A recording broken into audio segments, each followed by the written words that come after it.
રામપુર મંદિરમાં ભક્ત અને તિલક કરનાર વચ્ચે બબાલ થઈ। દક્ષિણા આપવા બાબતે તિલક કરનારે બેભત્સ વર્તન કર્યું। દર્શન કરવા આવેલા પરિવાર સાથે અભદ્ર વર્તણૂક કરી।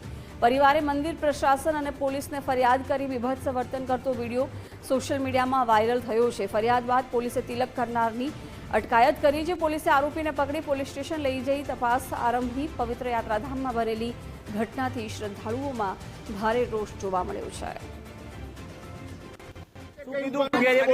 परिक्रमा एम शैनी परिक्रमा आ मंदिर है, आ मंदिर है।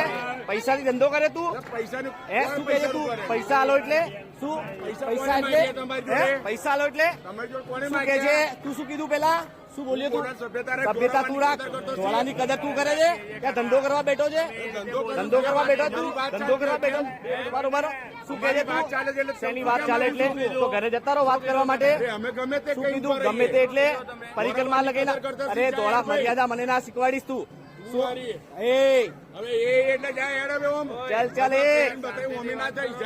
અમે થવાની વાત ના કરે હમણાં 2 મિનિટમાં લાંબો કરી નાખીશ અહીંયા હા આ લાઈવ ચાલુ જ છે મૂકું છું મંદિર નું અહીંયા આ લાઈવ ચાલુ છે તારું બતાવું હમણાં 10 મિનિટમાં બતાવું તને અહીંયા બરાબર શું બોલ્યો 10 મિનિટમાં બતાવું ખાલી તને 10 મિનિટમાં બતાવું સાંભળ ભાઈ ભક્તિના ભાવમાં આવ્યા ને માણસ એની જોડે આ દર્શન ની વાત નહીં આ એને સરદારના નામ ઉપર લૂંટે છે આ માણસ સાંભળો સરદારના માણસ તું જો સભ્યતા જોઈ લો હજી સભ્યતા જોઈ લો એની અને સભ્યતા જોઈ લો એની સભ્યતા જો બધા આ ધંધો કરવા નહીં બેઠો વાત ના કરીશ પાછી હમણાં ચાલાકી વાત નહીં હું સભ્યતાની જ કહું છું બોરે હા